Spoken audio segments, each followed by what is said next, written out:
Danny didn't expect fanfiction to ruin his life, mainly because life didn't have much left to ruin. His apartment smelled like cold pizza and crushed dreams, and his latest erotic sci-fi series, Space Buns and Laser Guns, had just been cancelled by an AI publisher that said, "Your content is excessively human." Now, sitting shirtless with his third energy drink, Danny was arguing with his voice assistant over word choice. "You can't just say he exploded inside her with the force of a dying star twice in the same chapter," it scolded. "It's poetic," Danny snapped. "It's plagiarism," it replied. From himself. He sighed and stared at the blinking cursor on his ancient laptop. The story that once made him famous, Mate or Die, sat open. A viral HFY erotic fantasy where a lone human crash lands on a planet of Amazonian aliens, all desperate to reproduce before extinction. They give him a choice: mate with the queen, or die. It was supposed to be satire, but readers took it too seriously. Especially the part where he described the queen's anatomy as part Venus flytrap, part vibrating recliner. "This is trash," Danny muttered. "Hot, overcooked, ridiculous trash." He tapped the keys without thinking. "I wish I could just live in my own world. At least the readers there still beg me for more." The screen flickered. A loud pop. Then silence. When Danny opened his eyes, the air smelled like cinnamon and danger. A sky full of two moons. Soft moss beneath him. Before he could curse, a shadow blocked the light. 10 feet of sculpted purple muscle, wrapped in silver leather straps and suggestive tribal markings, stood over him. "Danny of Earth," she declared. "You wrote us. Now you must choose. Mate or die." He blinked. "What?" "You know the law. You made the law." Another one emerged behind her, licking a spear handle. "He's smaller than expected. Still, he wrote us juicy. He must be juicy." Danny stumbled to his feet. "This is a misunderstanding. It was a metaphor." The first woman stepped forward, eyeing him like a snack with unresolved plot points. "You described our skin as lavender heat that begged to be gripped. So grip, little scribe." "No, no, no. I also described a talking space toaster. That doesn't make it real." "Oh, it is," said a voice from behind him. Danny turned to see a 4-slice toaster with legs slowly approaching. "And I've seen everything you deleted." His brain short-circuited. "This can't be happening. I'm dreaming. I fell asleep on the couch." There was cheese involved. The women advanced. One of them unrolled a scroll made entirely of his own fan comments. "You promised us steamy resolution and emotional depth. And a 7-page climax." She narrowed her eyes. "We accept nothing less." Danny backed up, hands raised. "Look, I'm flattered you even read it. But I never signed up for actual mating. I'm emotionally unavailable, and also terrified." "That's not what you wrote." The Lavender Queen stepped closer, dragging a ceremonial pillow shaped like a heart. "You said, and I quote," he faced her towering frame with trembling lips, whispering, "Take me like war." Danny gagged. "That was a typo. It was supposed to say, take me to war. Context." But they weren't listening. Another warrior stepped up, her voice deep and sultry. "I downloaded your browser history." That's not relevant." "Oh, it is." Danny turned and ran. His legs screamed. His ego screamed louder. This was it. Death by plot device. A living erotic fever dream with zero escape. He passed a bush that moaned when he brushed it. He didn't stop to question it. As he ducked into a glowing cave shaped suspiciously like a peach emoji, his foot caught on something. A book. His own handwriting.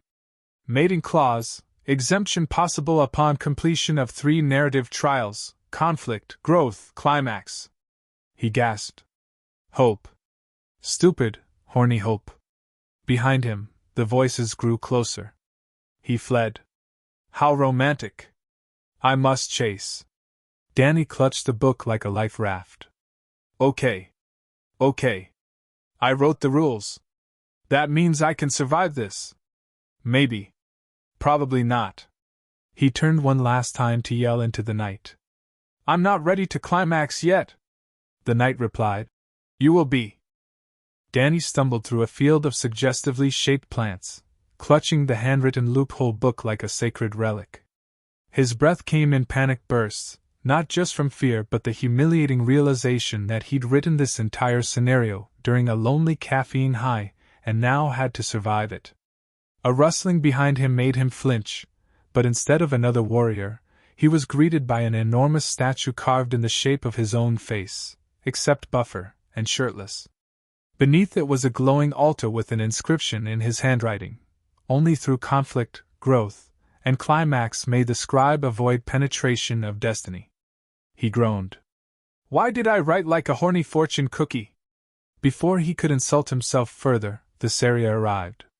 She struck a pose so dramatic her armor creaked. You cannot flee your climax, Daniel. The great joining awaits. I'm not emotionally ready, he yelled, backing into a wall that moaned again. The statues blinked. The whole place was alive, built on his own exaggerated metaphors. He turned to face her. Let me try the trials. I wrote that clause. It's canon. The Saria's eyes narrowed. The narrative trials? You dare invoke pacing structure? Desperately. She nodded solemnly. Then you must complete 3 tasks. First, conflict. Wrestle the beast of contradictions. Second, growth. Show emotional vulnerability without sarcasm. Third, climax. Survive an uninterrupted romantic confession without fleeing. Danny's stomach sank. He would have preferred death. Still, he nodded. Fine. But no mating. That's what they all say. He was taken to a ritual circle where Kruna awaited. She cracked her knuckles like thunder. I am the beast of contradictions. Danny blinked. Wait, I thought that was metaphorical. I am both literal and metaphorical. I am chaos and order. I crave domination yet demand emotional connection. I want to cuddle, but also suplex you. I can't fight you, he said, terrified. You'll break me. Kruna smirked. Then outweed me. Danny squinted. You hate foreplay but love build-up. You want to be pursued but can't stand being ignored. You want sincerity but only if it's filtered through passive aggression. She paused. You understand me? I wrote you, he said. You're basically my ex, but taller. Kruna's eyes softened. Then you have passed conflict. Go. Before I change my mind and mount you like a riddle. He bolted. Trial 1 barely passed. The second trial brought him to Mime, the quietest of them all. She stood in a room filled with glowing memory spheres. Growth, she whispered. You must share your weakest truth. Danny hesitated. I don't really do emotions. Mime stepped closer. Then die. He sighed, defeated. Fine. I write this trash because I don't know how to connect in real life. Every character I make is an exaggerated version of someone I wish I could be. Or screw. Or both. I use jokes to hide the fact I'm scared I peaked in college. And I named one alien after a pizza topping. Mime blinked. Then smiled. Truth accepted. Your emotional nudity is sufficient. Danny rubbed his eyes. Okay, 1 left. Climax. He was teleported into a dim chamber lit by candles shaped like his old 5-star reviews. The Queen waited, lounging on a bed made of shredded plot outlines. To pass the final trial, she said, you must confess genuine romantic interest, and endure my presence for 10 whole minutes. Without sarcasm. Without running. Danny gulped. And if I do? You will be spared, and I'll promote your sequel on Galactic Kindle. He sat. She leaned in. He tried not to flinch. Okay, he said. You're strong. Beautiful. Weirdly well written. And I might actually admire the way you've taken full control of your narrative. The Queen blinked. Sincerity detected. I don't want to die. But I also don't want to rush something meaningful. Even if it was originally a fanfic with way too much oil involved. She smirked. You've passed. Barely. Danny exhaled in relief. Then she added, but tradition demands a symbolic mating. Purely metaphorical. Strictly narrative-based. He frowned. Define metaphorical. We stand back to back and write emotionally charged limericks about each other. He blinked. That's weirdly wholesome. Only the foreplay. The real challenge comes later, character development. A horn blew in the distance. The tribe cheered.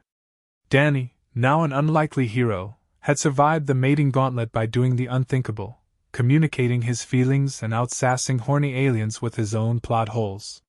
He looked skyward. I just climaxed, through empathy.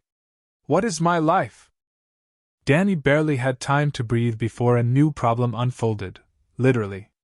The loophole book in his hand began glowing, its pages flipping wildly as if the story had a mind of its own. He watched in horror as fresh text wrote itself across the parchment, narrative inconsistency detected. Author must conclude original arc or face auto-rewrite. The words pulsed like a threat. You've got to be kidding me, he muttered. Now my own plot wants to climax. The ground beneath him trembled. A massive rumble echoed across the alien valley as a towering projection materialized from the book, a shimmering avatar of the story itself, formed from plot devices, misplaced metaphors, and every awkward sentence he'd ever written. It spoke in a dozen voices, all his own. You cannot skip your climax, Daniel. You wrote one. It must be fulfilled. Danny screamed internally. You mean the scene with the whipped cream cannon and the upside-down harnesses? Yes, the story replied. It was Chapter 9. You labeled it Mandatory Moaning Moment. That was a joke draft. There are no jokes in canon. He turned to run but was stopped by a translucent wall. Around him, the alien women appeared again, summoned by the story's will. They no longer looked like over-sexualized warriors. Now they resembled every writing cliché he had ever used. One had actual bouncing fonts on her chest, another wore nothing but quotation marks. He was trapped in his own worst writing. Then it hit him. If the story was enforcing canon, maybe he could rewrite the rules. He reached into his pocket and pulled out the author's quill, something he once introduced in a satire chapter as a convenient deus ex pene. He whispered, I declare a revision.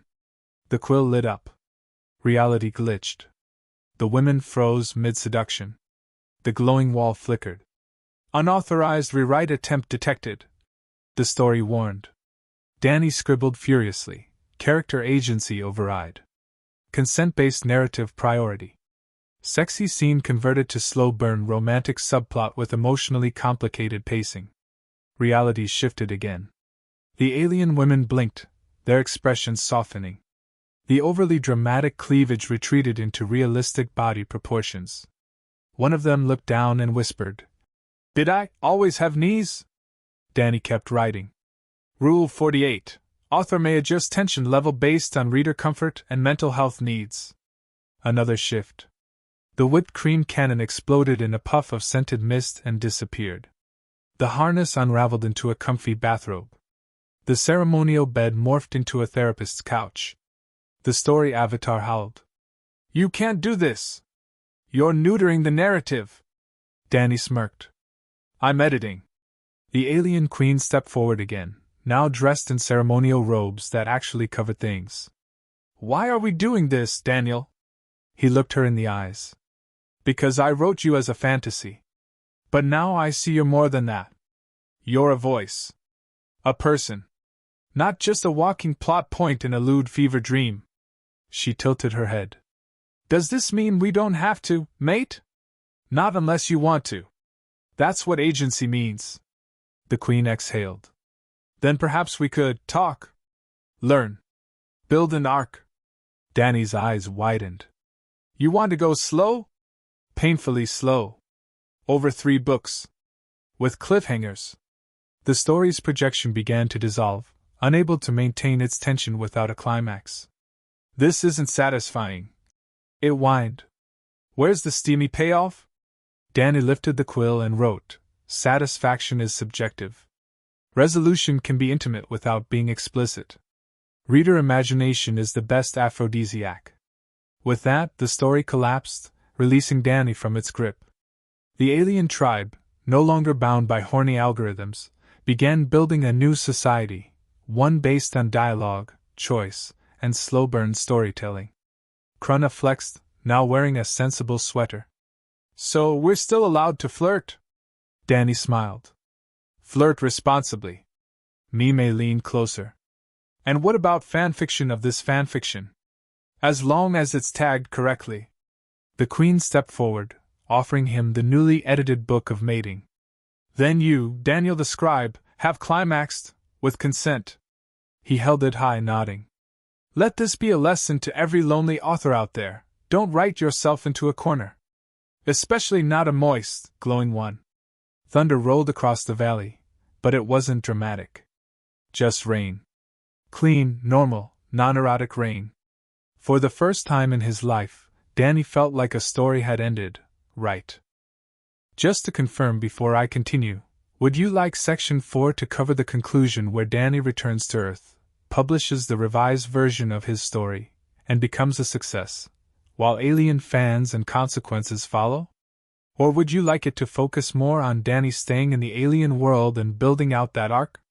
Let me know your preference for how the story should wrap up.